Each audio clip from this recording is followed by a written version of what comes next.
Before we start, just a quick reminder to hit that subscribe button. Only 2% are subscribed. At 1,000 subscribers, I'll be posting a special video. My mother rips the escort board off the easel. Cards scatter across the floor, names I spent nights arranging. I step in, hands up, heartbeat like a drum line. I'm Jamie, 28, the words steady me for one breath. She smiles tight and starts sorting by our last name. I block her reach and feel paper under my heel. Guests sit where we planned, my jaw clicks like a lock. She tilts her head, eyes bright with challenge and triumph. Family first, she whispers and flicks my hand away. Behind us, the room hushes, waiting for someone to break. Connor squeezes my wrist once and angles toward the bar. He checks the bartender and nods at the empty ticket bowl. I follow the motion and feel the budget burning already. Dad waves 2 envelopes like trophies and calls for attention. I smell whiskey and realize he upgraded the entire bar. The planner appears with a clipboard tucked under her arm. Do we pivot the run of show? She asks through teeth. I want food moving first, but Mom mouths speeches now. The caterer hovers at the door with trays going lukewarm. The first plate cools and the room tilts toward chaos. Dad clinks a glass and grins at our crowded tables. Quick few words, he plants himself where the spotlight would be. He starts with my childhood nickname, the one I hate. 2 cousins chuckle, then go quiet when I do not. I feel heat rise and I step toward the DJ. Kill the mic, I point, and the DJ hesitates one beat. He glances at Mom, then at me, then kills it. Dad keeps talking, but the sound dies in his throat. Murmurs roll like weather, and eyes swing back to me. I lift my hand and aim us at first dance. Our song hits, no intro, just the opening chord like a door. Connor draws me in, his palm firm between my shoulders. We move because forward is the only safe direction. The crowd parts and a path clears with scraped chairs. Mom steps onto the floor and plants her heel on my train. Private vows are out, she says, chin lifted, teeth bright. Tradition tonight, her fingers pinch the folded script hard. I take the paper back without tearing the seam. Not yours to cut, my voice lands clean and cold. She shoves my shoulder and the room inhales as one. Connor releases me and squares his stance by my side. Dad arrives like a siren and spreads his arms wide. Control your bride, he points at Connor without blinking once. Connor's jaw tightens and the air turns razor thin. Do not, he says, and his hand lowers mine gently. The venue manager edges in with keys knocking his thigh. Balance due at noon, he keeps his eyes on me. My stomach drops hard, our transfer cleared yesterday morning. He shows a tablet screen with today's invoice marked canceled. Something rotten sits under this, and it has a name. The planner flips to a printed thread and taps a line.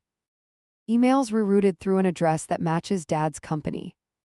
Vendor consolidation, the note reads, signed with a flourish.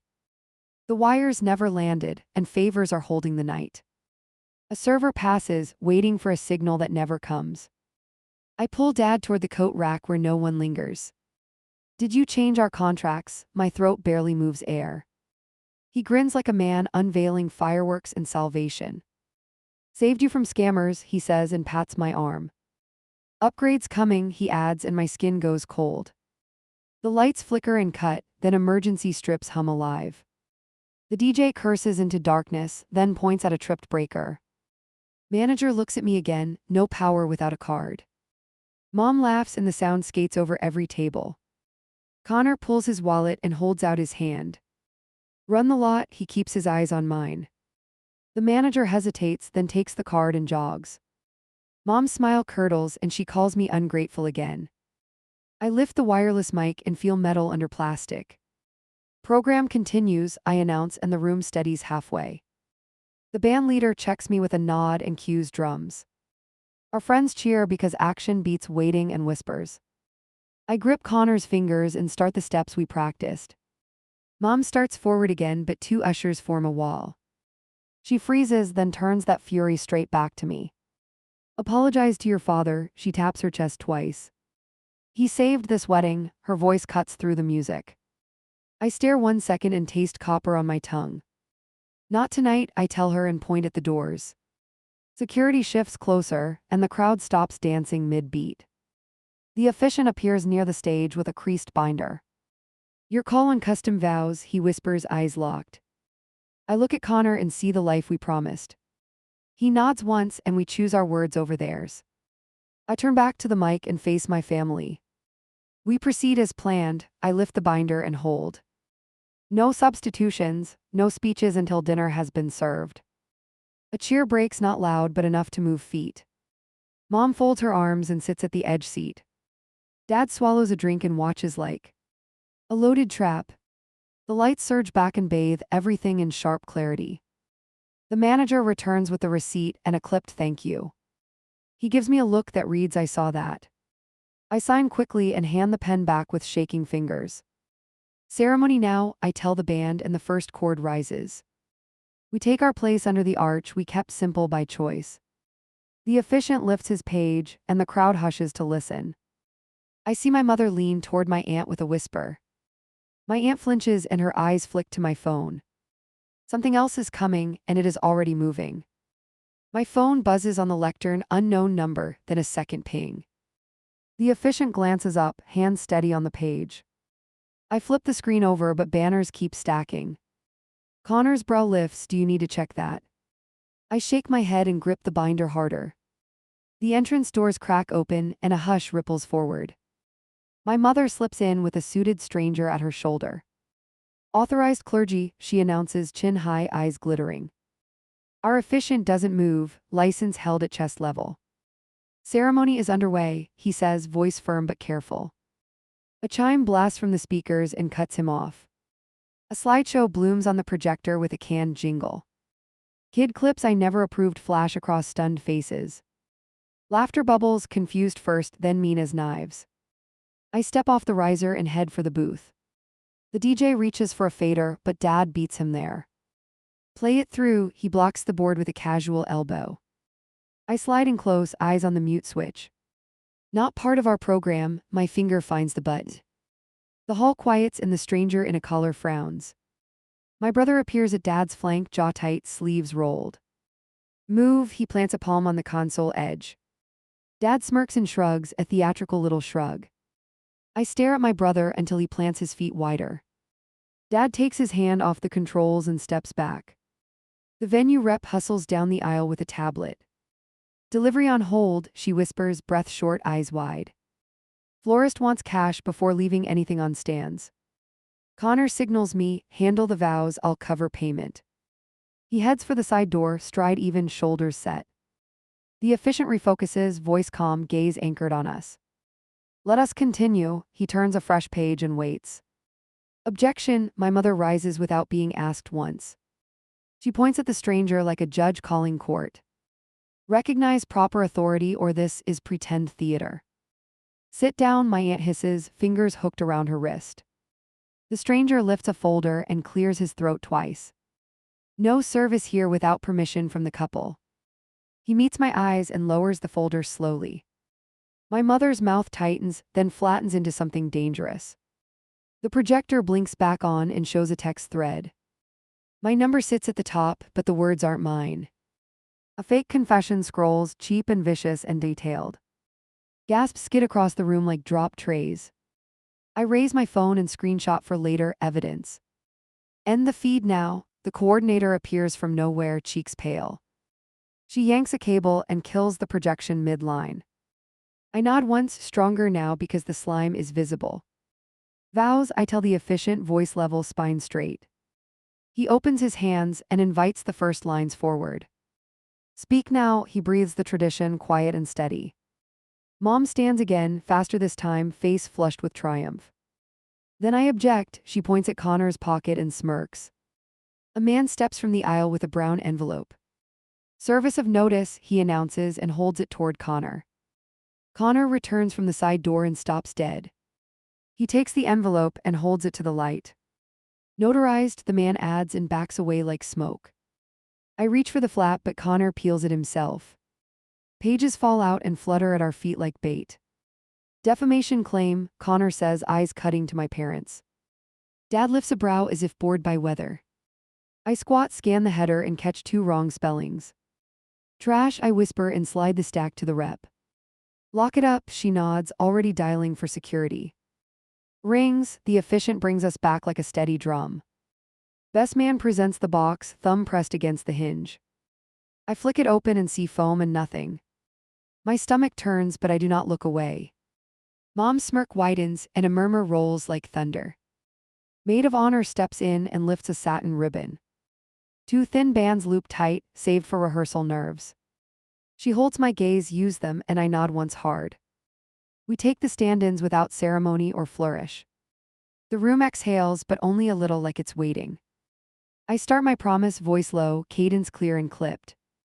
I choose simple words because simple cannot be twisted. My throat shakes once, then evens under Connor's hands. He answers with lines we wrote together and guarded. My mother whispers something sharp to her phone. Bye, T.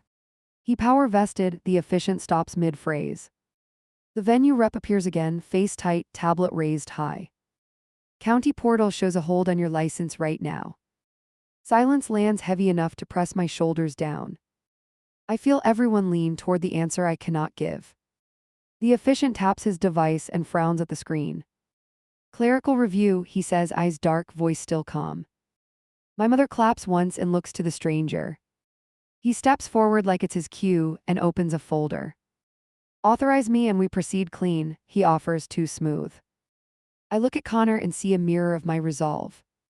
We shake our heads together, the smallest refusal possible. No substitutions, I say, each word its own stone. The efficient breathes deep and refreshes the portal again. The rep waits, thumb hovering over a call button. A ping hits my phone, then another like a drum beat. The hold clears on the portal with a green check. The efficient looks up, relief contained but visible enough. He raises his hands like a conductor about to count. My mother freezes, mouth open, timing finally off. By the authority granted, the words carry and settle. I watch Connor, eyes locked, no room for anyone else. We are married, the efficient finishes, pulse strong in his throat. Applause surges, jagged and real, people up on their feet. Mom doesn't clap, she reaches for the mic instead. I step in first and take the microphone from its cradle. Photos later, I announce, smile sharp, breath even, posture set. License signing in private, I add and gesture to security. We move off the riser with 2 staff forming a lane. The doors to the side room swing open like a promise. Inside the small office, the rep lays the forms flat. Pens appear, ink fresh, numbers already filled and verified.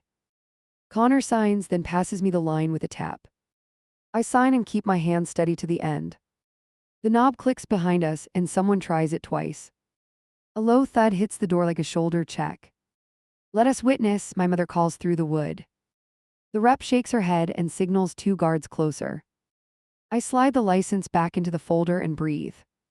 The second thud lands harder, and a voice I know joins hers. The knob rattles hard, then a shove thumps the door. Witnesses now, her voice carries, sharp and certain, too loud. A deeper voice joins, closer, breath hot through the crack. Security braces their shoulders to the wood and locks the hasp. Another hit lands and the hinge screams for help. My phone lights up with a fresh blast of alerts. A public post tags me across a family thread. Screenshots of the fake texts already circulate like wildfire. Comments pile up, calling our vows illegitimate and staged. I press record and hold the screen steady for proof. Open up or we go to the stage, her threat sticks. The venue rep lifts a finger and dials front desk. Escalate to manager, she mouths, eyes never leaving me. Connor tilts his head, do we confront or wait it out? A scrape in the hall answers for us, chairs dragging closer. I nod toward the license folder and tuck it deep. We crack the door just enough for a single face. Mom lunges, but security blocks with a forearm like a bar. Private signing, the rep states, calm as a locked vault. Footsteps retreat, then hush, too quiet for comfort. A chime from the tablet cuts the silence in half. The rep scans the screen and blinks at a notice. A new contract addendum shows my signature authorizing changes. The lines are wrong, the curve of my J crooked. Forgery, I say, and my throat dries to sand. Connor snaps a photo of the document on the tablet. Who uploaded this, he asks, eyes scanning the header. The metadata shows a timestamp from an hour ago. An internal user code matches Dad's company abbreviation. The rep exhales and forwards it to the venue owner. We step back into the hall with 2 guards ahead. Guests turn hopeful, then wary as we cross the gap. Mom stands near the stage with that hired preacher again. She gestures to a portable mic and lifts her chin. "Annulment service available," the man announces, voice smooth and oily. I climb onto the riser before he finishes that line. "Reception continues," I state, mic closed, tone clipped and clear.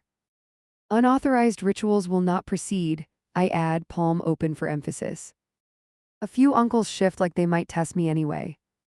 Connor plants himself beside me, and patience runs out. The cake trolley rounds the corner at speed and sways. The decorator waves for space, cheeks flushed with panic. "Drop address changed mid-route," she huffs, eyes on the tears. She shows a delivery slip with a fake suite number. I recognize the same internal code and feel heat climb. We form a lane and steady the cart with steady hands. The top layer leans, then settles against a dowel. The crowd releases a breath, but not relief, not yet. The decorator whispers that someone tried to reroute payment aga. I point to the manager, and she nods without delay. A cousin holds up a phone and streams toward a live feed. Maid of honor appears, snatches the device and pockets it. "No public broadcast," she states, gaze fixed and unblinking. Boos ripple from the back like slow water turning. I raise the mic and the noise snaps shut. Dad strides to the dance floor with that envelope clone. He flips it open and fans new pages like confetti. "Cease and desist," he calls, enjoying every syllable. Security steps in, palms out, formation tight and efficient. He lifts his arms as if he's the injured party.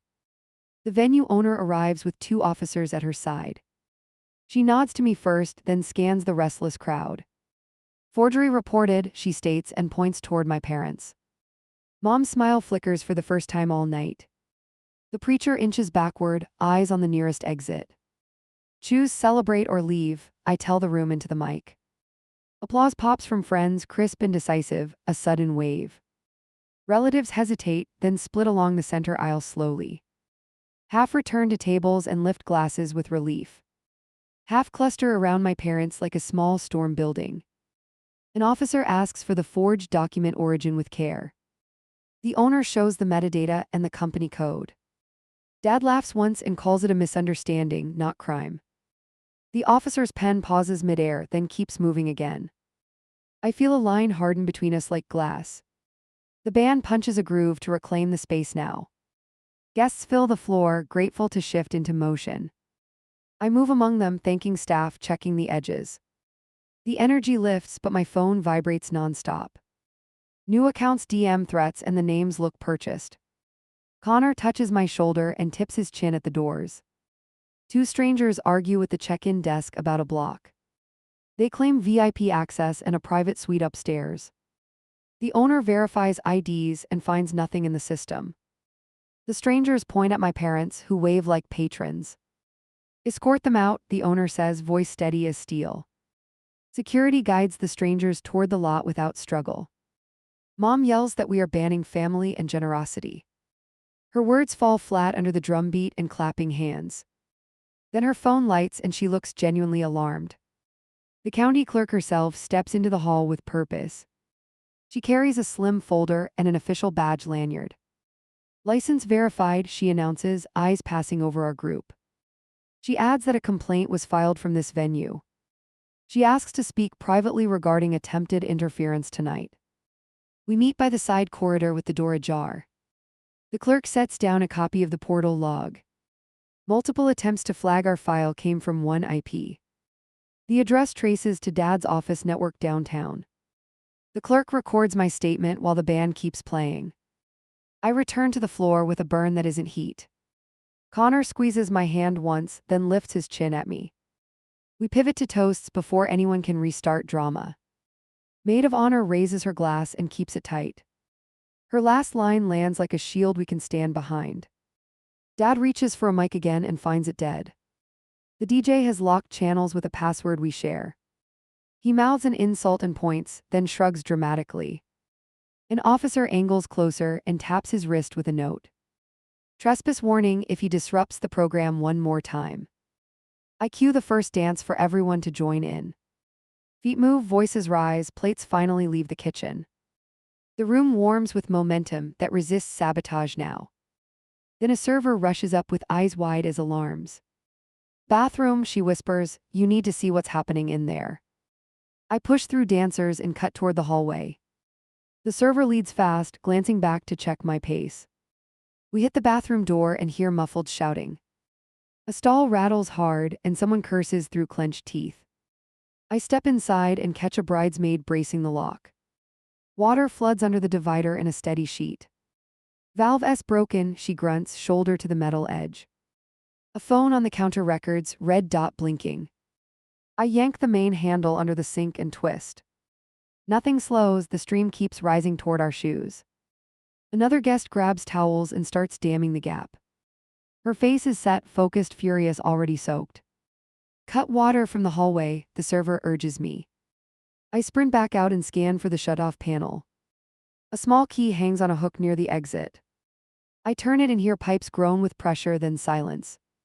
We exhale together, then the stall door swings open. A cousin stumbles out with dye on her hands.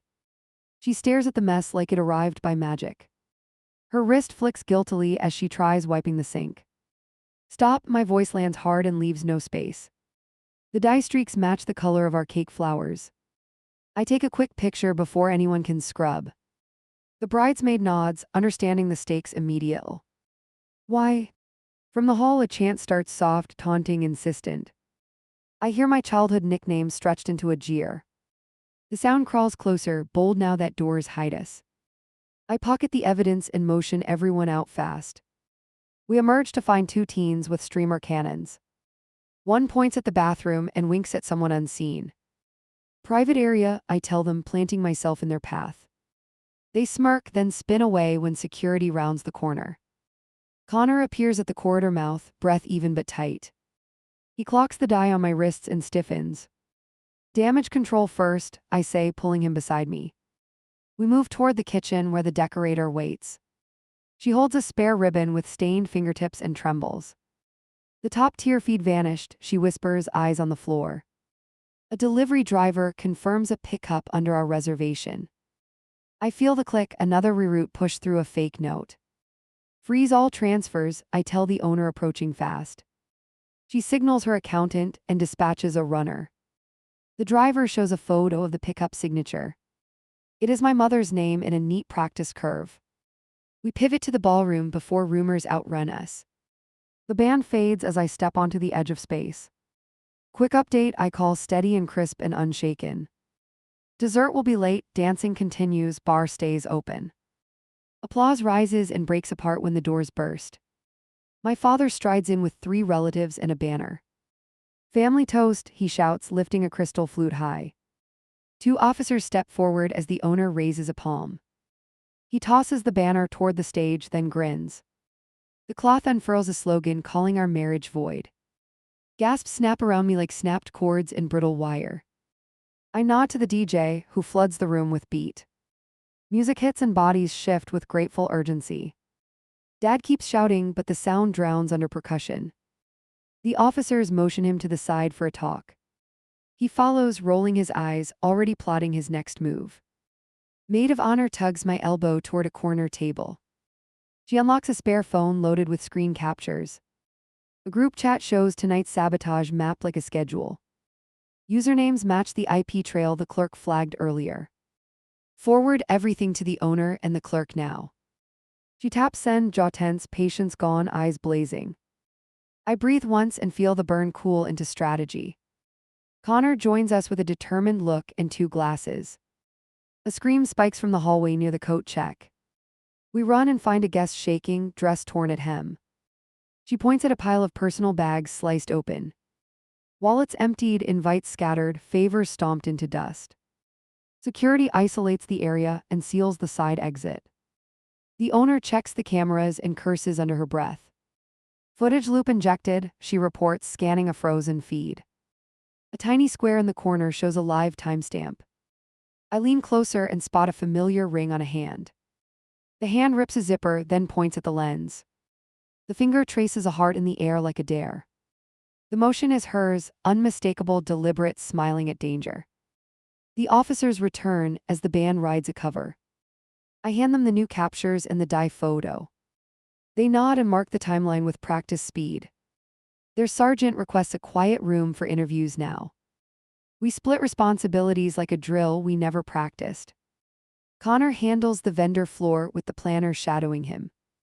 I guide witnesses into the office for quick statements. The owner keeps the main room humming and safe. A groomsman rushes in, eyes wide, voice grinding out words. Kitchen now, he points, breathing hard, fists clenched, knuckles white. We sprint to the prep line and see the sabotage. Seasoning jars swapped, labels peeled, allergens stirred into sauces. The chef's hands shake while he pulls pans from service. I lock eyes with him and keep my voice level. We toss compromised dishes and quarantine surfaces without debate. A fresh line starts with sealed ingredients and oversight. I step to the mic and make an emergency announcement. Buffet adjusted, plated service resuming, thank you for patience. I meet the eyes of anyone with restrictions and nod. The staff sets clean plates fast, movements sharp and precise. From the back, a crash rings like a struck bell. The preacher has climbed onto a chair with a pamphlet. He pitches annulment again and reaches for a center table. Two ushers lift him clean and walk him to the exit. He protests and waves paper, but the door swallows him. The owner signs the trespass notice and hands it over. The officers escort him beyond sight with calm efficiency. The room exhales, then fills with chatter and forks. My phone buzzes with a contact I do not recognize. A live photo from the parking lot loads and stutters. My parents stand by a trunk stacked with white boxes. Cake toppers, place cards, and wrapped gifts rest inside. I push through the lobby with the owner at my SH. Uday. We step into night air and face their staging area. My mother lifts a lid and smiles like it's generous. Taking what we paid for, she declares, voice icy, eyes bright. You owe damages, I answer, chin up, voice flat. Leave items or face charges, I hold the phone high. She laughs once and tosses a box to my father. He fumbles and a gift cracks open on pavement. The officers reach us with steady strides and clear authority. They inspect the trunk and the open package carefully. The owner lists inventory from a printed manifest. The sergeant nods and writes a citation on the spot. Mom's face hardens as she calculates the next move. She lifts her hands, palms up, performing innocence for strangers. Misunderstanding, she offers, then bites the inside of her cheek. The gesture slips and anger flashes like a knife. Connor joins me, jaw tight, stance planted, shoulders squared. He places a hand at the small of my back. We go inside, he murmurs, keeping his gaze forward. We finish what they tried to break, he adds low. I look at the trunk and the shattered ribbon. I look at the officers and the owner's steady hands. I turn toward the doors and make the only choice.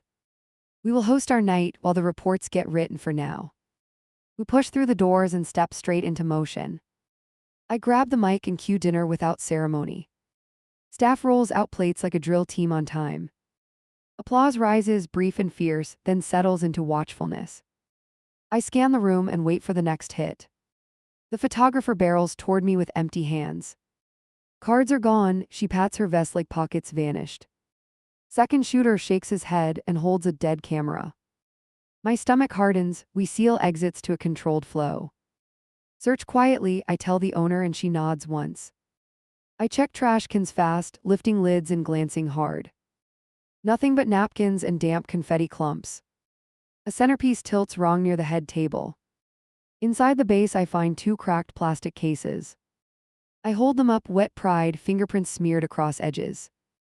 Bag these, the owner appears with labeled sleeves ready. She logs time and place while I keep scanning. Across the floor a wireless channel crackles to life. A voice booms overhead, mocking and rehearsed and petty. Let's discuss the bride's habits, the ceiling taunts like a trap. I sprint for the AV closet with the DJ on my heels. The door is wedged with a fork jammed under it. He shoulders the gap and I slide through sideways. A Bluetooth dongle blinks behind the rack like a tick. I yank it free and the ceiling goes blessedly silent. Footsteps hammer the service hall and angle left. I chase dress hitched, shoes loud, breath counting beats. A figure with a backpack cuts toward the loading dock. Security anticipates, closes the lane and boxes them in. My cousin turns wide-eyed, mouth trembling, excuses already forming. Empty it, I keep my voice even and pointed. She sets the bag down and unzips with shaking fingers. Out tumble 2 ring originals and a wallet of cards. She flinches when I look at her, then blurts it. They promised money if I delivered these before dessert. The officers step in and start the clean questions. She stares at the floor and gives names and times. One officer seals the backpack and tags the contents. Another writes down the exact phrase about promised payment. I sign as witness and hand over my photos. Back inside, I reclaim the mic and reset the room. Meal continues, dance floor opens after the next course. A cheer rolls forward, cautious first, then growing real. People relax into eating, forks steady, shoulders dropping. I feel the burn in my chest pare down to focus. The bartender flags me with a worried grimace and a phone. A text thread shows my number authorizing unlimited rounds. Words aren't mine, punctuation wrong, tone oily and fake. Lock it to tickets only, I say, voice clipped. He nods and sets a new code while I screenshot. A sharp ring slashes through music and conversation at once. Alarms spin and every head lifts like one body. We guide guests toward the bays in calm lines. The owner keys the panel and resets the trip. Security catches my father near the pull station, watching. The officer walks him to the lobby without raising volume. A citation pad opens, slow and final, pen scratching. He smiles, for the room like this is sport and theater. My jaw tightens and releases because rage wastes oxygen. I pivot back to guests and keep the flow intact. Outside, people cluster under the awning and start clapping. I lift my arms high and count them back in. We're good, I call, and doors swing open again. We file inside, not jubilant but stubborn and together. The band drops into a groove and the floor fills. My brother edges to the riser and lifts a palm. He holds a phone with a fresh recording from tonight. On speaker, we hear my parents coaching the forged Poe. SDS. Their voices are clear, their words precise, their plan proud. The room goes still, then turns toward me for direction.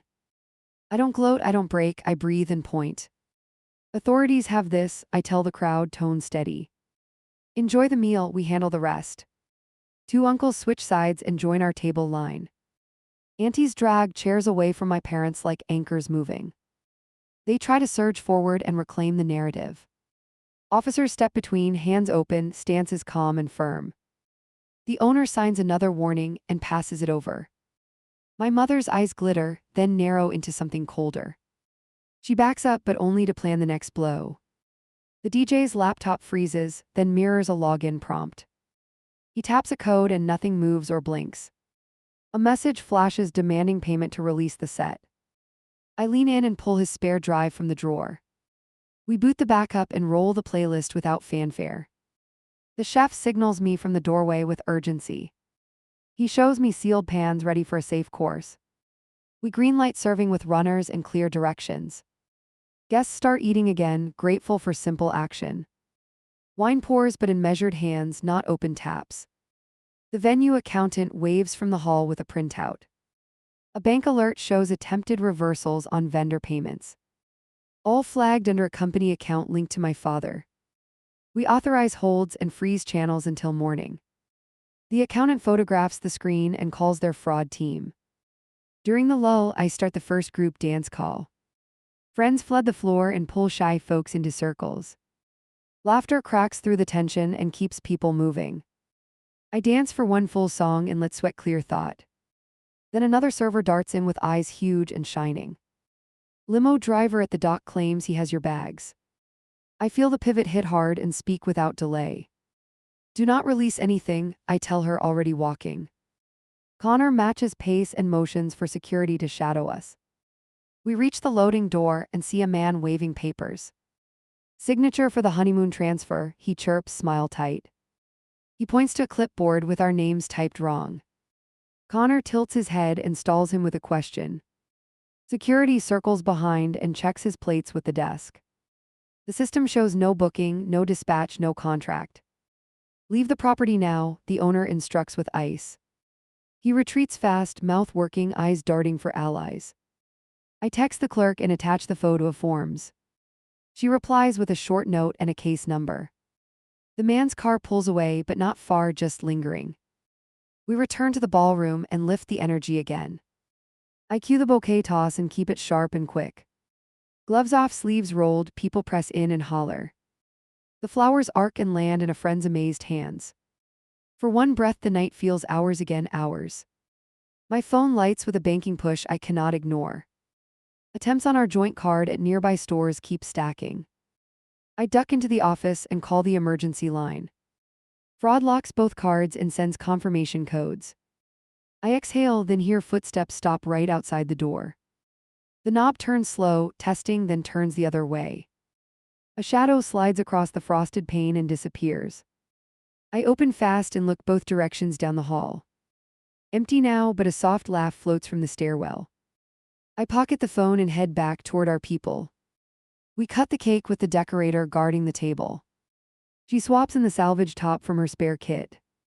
It isn't perfect, but it stands, and that matters. We feed each other small bites like a truce with fate. Applause returns, warmer this time, almost defiant. The owner approaches with a clipboard and a whisper. Hotel called, she says, gaze steady, tone controlled. Someone used your last name and a master key. She holds my eyes and lets the meaning sink in. Your suite door was found ajar 10 minutes ago. I grab the spare key and signal the hotel guard. Connor falls in beside me, and we hit the elevator. The concierge meets us halfway with a clipboard and a frown. Your door pinged open twice in 10 minutes, she says. We ditch the elevator and take the stairs at speed. Outside our suite, the latch sits crooked like a loose tooth. I hold up my phone and start recording without flair. Connor listens at the seam and counts down with fingers. We push in together and sweep the entry like a habit. Something rustles deeper inside and then goes still. Luggage lies unzipped and gutted across the rug. Our travel folder is gone and hangers rock like metronomes. A room service cart waits with a bottle already uncorked. I smell sweetness and stop my hand before it touches. Connor nods toward the bathroom where water ticks softly. I twist the tap shut and spot a small charger cube. The lens glints inside the plastic like an eye. I take a photo, then drop it in a zip bag. The guard radios dispatch for security to seal the space. My pulse steadies because evidence beats outrage tonight. The concierge checks a tablet for key logs and times. Master code used at 2107, she reads. Work order number looks legit, but the header is wrong. Connor takes a screenshot and circles the typo with a finger. We ask for rekeying, and she orders it on the spot. A bell cart squeaks around the corner stacked with boxes. My mother grips the handle and pretends surprise at us. Collecting your gifts for safekeeping, she purrs without blinking. She steers forward until the guard plants a palm. Her smile tightens like thread pulled too far. Leave the cart, I tell her, voice flat and low. She tuts and touches the nearest gift with a nail. The guard reaches for the brakes and locks the wheels. Connor lifts his phone and records both faces clean. My father appears from the stairwell and folds his arms. The concierge steps between us with a practiced posture. Guests only beyond this point, her tone carries without shouting. She calls 2 more guards who arrive with calm patience. My parents argue rights and family and respect with rising volume. A nearby door opens and cameras peek out like periscopes. Hallway disturbance, Connor says into his mic to document context. I keep my eyes on my mother's hands, not her words. She palms a keycard and tries to pocket it slyly. The concierge intercepts and flips it to inspect the print. The card reads staff in block letters, forged and flimsy. The guard photographs the card and pockets it for the report. My father steps toward the cart and grips the top box. Release it, I tell him, and I hold eye contact. The box slips and thumps to the floor with a crack. Inside, our travel cash envelope glares up empty. I point to the security camera at the ceiling junction. The concierge radios the control room for an immediate pull. A manager arrives with a document for trespass authorization. Connor signs as hotel guest and slides the form to me. I sign and feel the pen bite deep into paper. They escort my parents toward the service lift without drama. My mother throws one last look over her shoulder like a dare. The doors close on her smile and the hallway exhales. The concierge whispers that police already drive in from downtown. We lock the suite and wait while the cylinders get swapped. Inside the closet, I find our backup lockbox unlatched. A slim tracker sits taped under the lid, still pulsing. I hold it with 2 fingers like a bug and bag it. Connor paces once, then calls the clerk with our updates. She notes everything and flags expedited protective orders. We gather passports from a new hiding spot and double-check. I stash them with the manager for the hotel vault. Receipts go into a folder with timestamps and initials. The guard returns 2 clean keys and tests both twice. I watch the bolt throw and feel my jaw release. On the desk, an envelope waits with my name spelled right. The handwriting is hers, looping and elegant and false. Inside, a printed apology asks us to halt the party gracefully. A line threatens public ruin if we refuse her courtesy. I slide it into evidence and photograph both sides. A knock hits the door and freezes everyone again. Police, a firm voice calls, badge pressed to the peephole. They review our captures and log items with numbers. Connor transfers video, and I hand over the camera cube. One officer radios dispatch to locate the charger's vendor. We ride back down with the officers and the concierge. Halfway, my phone lights with a fresh transfer attempt alert. Someone tries to book a penthouse under my last name. The concierge cancels it from her tablet with a swipe. I forward the screenshot to the fraud line and breathe. The lobby doors slide open and noise spills across marble. Guests filter through with drinks and questions and worried eyes. I raise a palm and keep my voice crisp and warm. All good upstairs, I say, and the crowd eases. We cross back toward the ballroom with purpose and speed.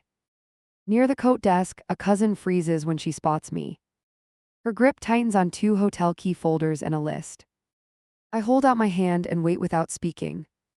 She yields them and avoids my gaze like the floor might open. Connor photographs the list and pockets the keys for custody. We re-enter the reception as the band hits a chorus. Friends surge around us and pull us to the center. I dance one beat to show we are not broken. Then the venue manager jogs over with her radio raised. "Parking garage," she says, breath short, eyes hard, "you need to see this." We race down the service stairs and hit the garage. The manager points across rows where a tow truck idles. A loader strap bites into our rental's front axle. A man in a vest waves for the driver to pull.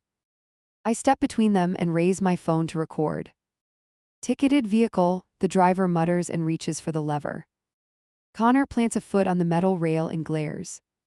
"Show the order," his voice stays even and hard. The manager checks her tablet and shakes her head once. "No tow requested," she says, then signals security to stop this. The vest guy flashes a printed work slip and smirks. The plate number matches ours, but the model is wrong. Connor tilts the page and spots the same fake header. We trade a look that says it together without words.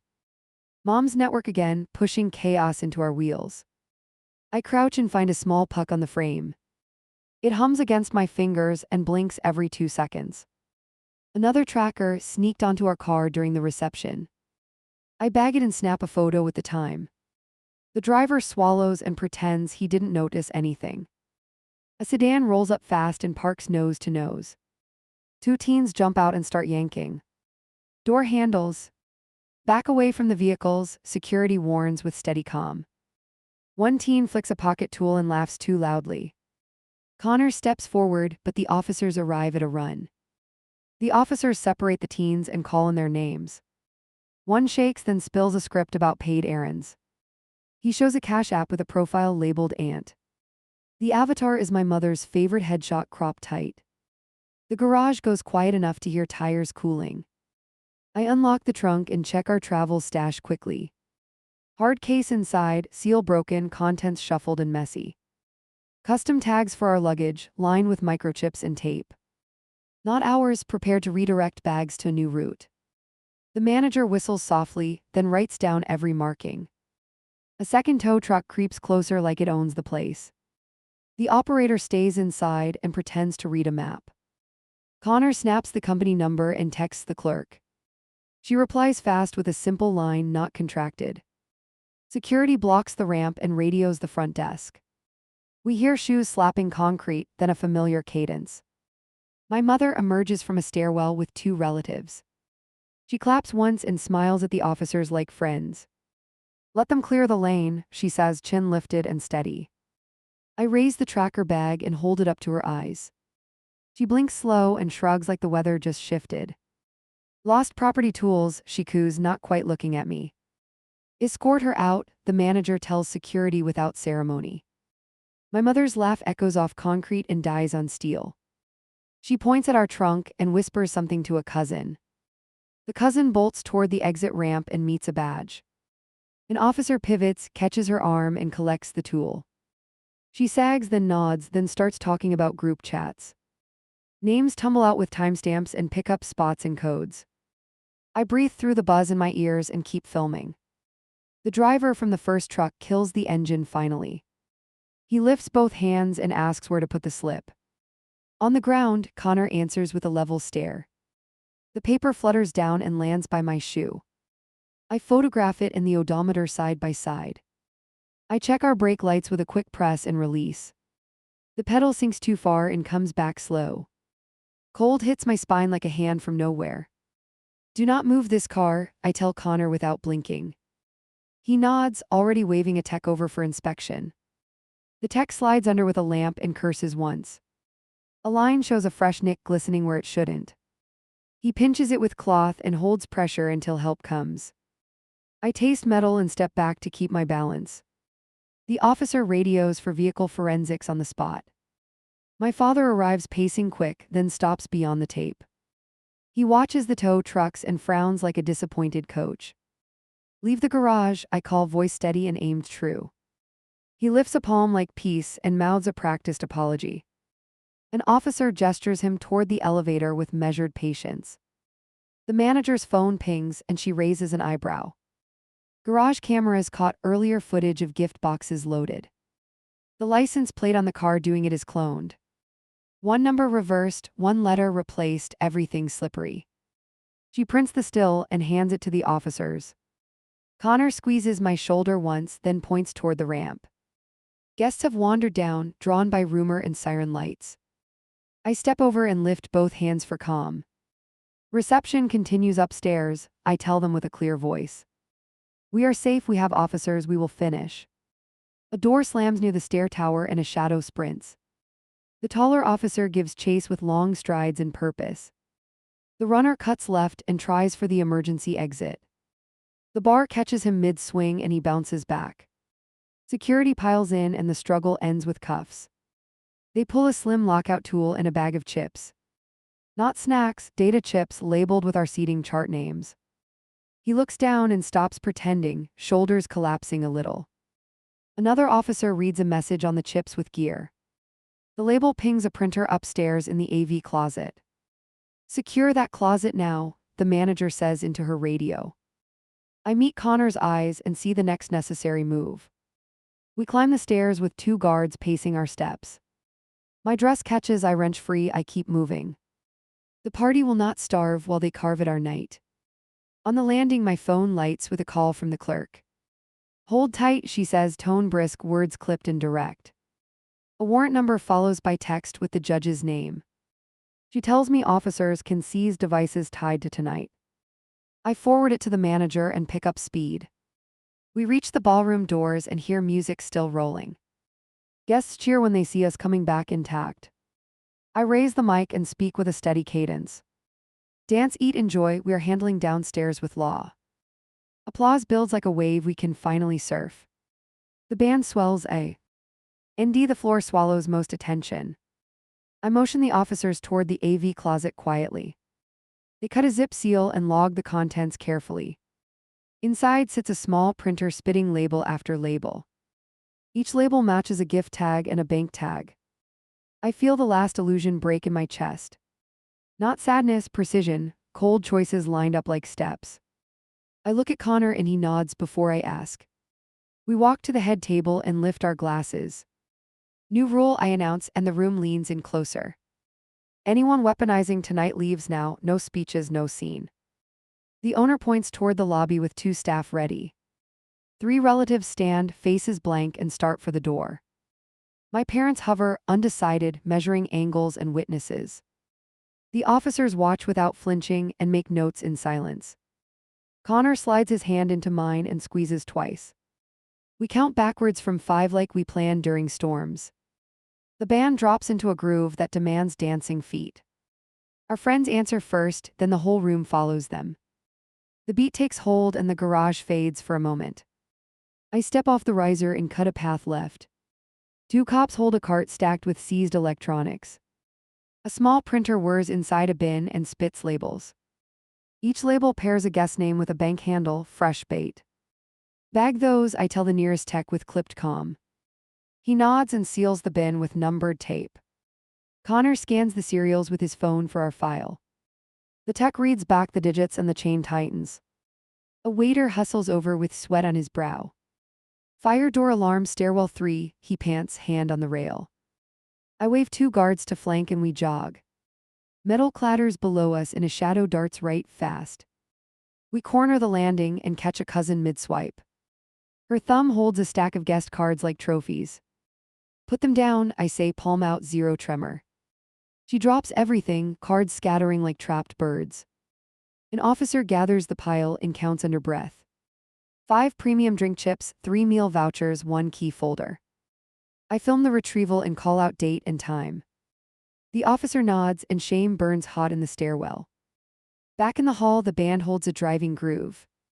I climb the steps and claim the mic with a grin. Open dance in 2, then cake again, then photos. The room answers with a roar that leaves no doubt. A busser rushes close with an urgent whisper near my ear. Valet stand, got a call to release your rental now.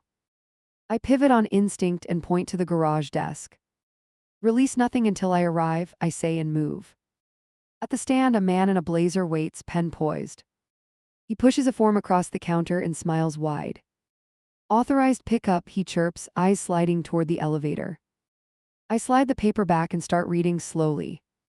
The letterhead bears our venue's logo, but the font wobbles. The booking code repeats digits in an easy pattern. I hold my camera at an angle and catch his jaw twitch. Police will verify this within 1 minute, I promise. He bolts for the door, but a guard blocks cleanly. The cop from earlier appears with cuffs ready and calm. They pat him down and lift a flip knife and jammer. The jammer hums, then dies when the cop flips a switch.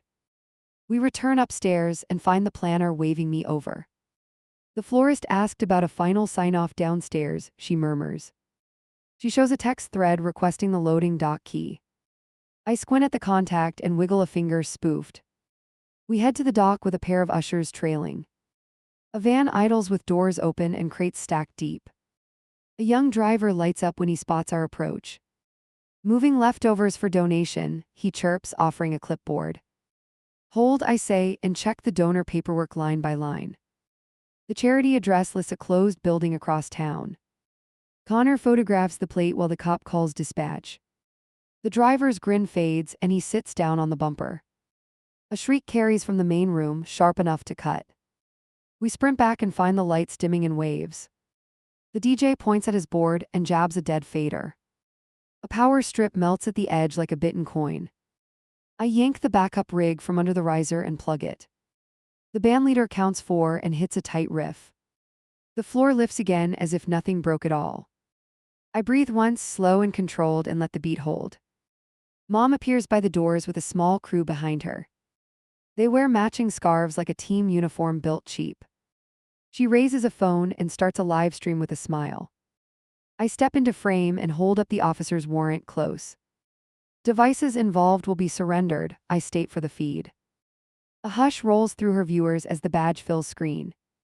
She lowers the phone an inch and weighs her options. 2 cops present evidence bags and the choice becomes simple. She pockets the phone anyway, then turns on a cousin. Delete, she orders, finger stabbing toward a hidden camera. The cousin freezes, trapped between blood and law in minutes. A bag opens, the lens drops in, and the seal clicks. I nod to the crew and shift back to guests. Grab partners, I call, clapping once, voice bright and firm.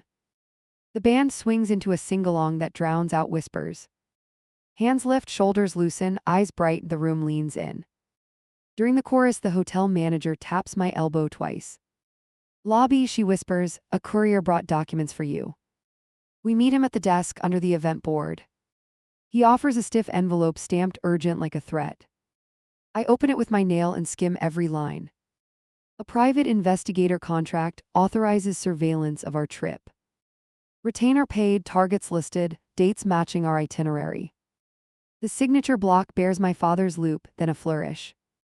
I slide the contract back and photograph the dispatch label. We forward it to the clerk and the on-site team. The courier shifts, uneasy now that he knows the play.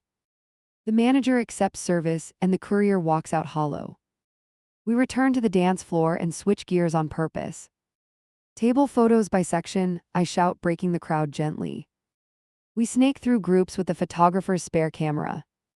Guests beam, children wave, elders grip my hands, hope returns. A guest pulls me aside near the head table and whispers. Bathroom bin has fresh packaging for a signal booster. I send an usher, who returns with a silver wrapper. The cop logs it and tags a timestamp without comment. I thank the usher, and we keep moving like water. The maid of honor drifts near with a small box.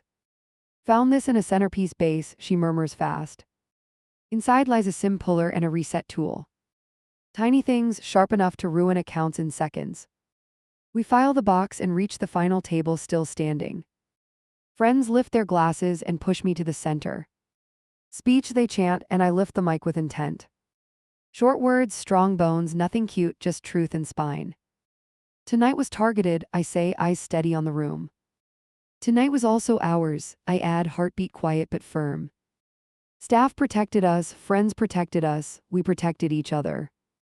I raise my glass, please keep dancing while we finish this. Applause jumps like a spark catching dry tinder. The band launches into an anthem and people shout the hook. I step off the platform and head to the office. Connor shadows me, and the planner locks the door behind. Inside, the cops stack confiscated items across 2 tables.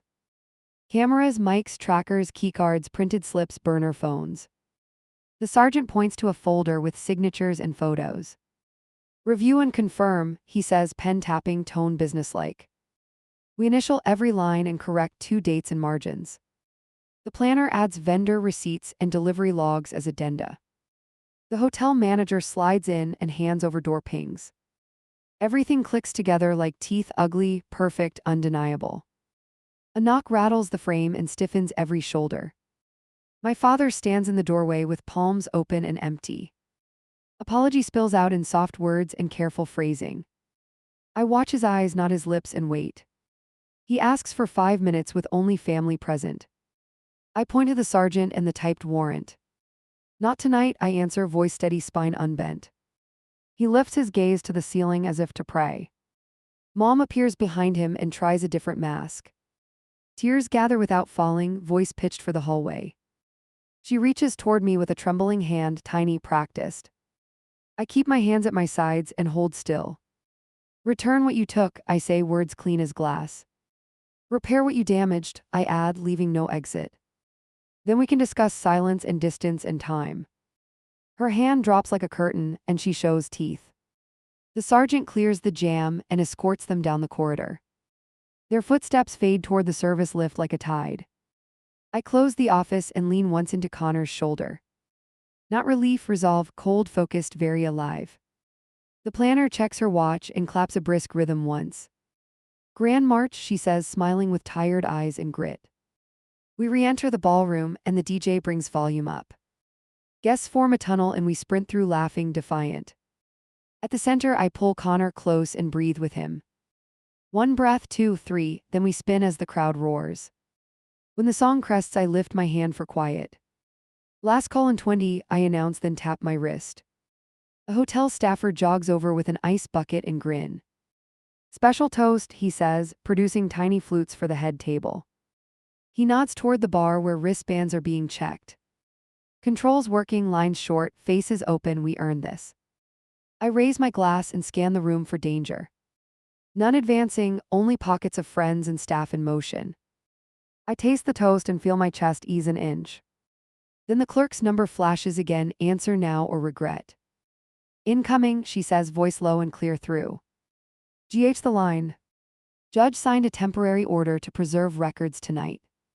Officers can hold devices and request cloud backups immediately. She is sending the PDF and a deputy to serve it. I wave the sergeant over and show him the update. He reads fast, nods once, and signals 2 juniors. They fan through the lobby and approach my parents' cluster. Screens dim, pockets empty, baggies open, the net pulls tight. Back on stage, the band slides into a final slow groove. I rest my forehead against Connor's and let the world shrink. Not to forget, to memorize what survived on purpose. He smiles and whispers one word that anchors me here. The last note fades and clapping rolls through every corner. I thank the staff into the mic with a steady voice. I thank the cops, the crew, the friends who stood guard. I finish with 4 words, clear, plain, our night is ours. We release people in waves toward the elevators and cabs. The planner hands out favors from a guarded cart. Guests hug me quick and make promises to share files. I nod and keep moving because friction makes heat. The hotel manager leads us back to the vault room. She returns our passports and a tidy log of entries. I sign once more and tuck the documents under my arm. Connor tests our new key cards, both beep and unlock. At the suite threshold, I pause and turn to the hallway. 2 officers stand watch, relax now, papers clipped and stacked. Thank you, I tell them and mean it like oxygen. They tip their caps and drift toward the lift for reports. Inside, I check the peephole camera they installed minutes earlier. A fresh sticker seals the casing with an evidence number. Connor draws the blackout curtain, habit now, not paranoia. I set the license folder under the desk lamp glowing. We do the last inventory with calm, deliberate movements. Rings accounted for, phones backed up, receipts in sequence. I place the forged contract on top with a note. Then I open a blank email and start typing, careful. Short summary, attachments listed, case numbers aligned in bold. 1 clear sentence to end the night's bargaining. We expect restitution, cooperation, and distance effective immediately. I hit send and listen to the quiet, almost a sound. Connor leans in the doorway and studies my face. Can you sleep? He asks, not expecting a yes. After one thing, I answer and grab my phone. I block 4 numbers and change the passcode twice. We lock the deadbolt and set the extra bar across. I rest the evidence folder in the hotel safe and close. My palms stop buzzing for the first time since dinner. I crawl under the blanket and feel him breathe, steady. A knock echoes soft and slow like a test at the edge. I glance at the camera and see the manager alone. She slides an envelope through the slot and leaves. Inside, a note confirms overnight patrols and a printed log. I fold the note and place it beside the safe. I whisper goodnight to the room like a promise held tight. Not forgiveness, not yet, just a line we will not cross. I close my eyes and keep my hand in his, ready.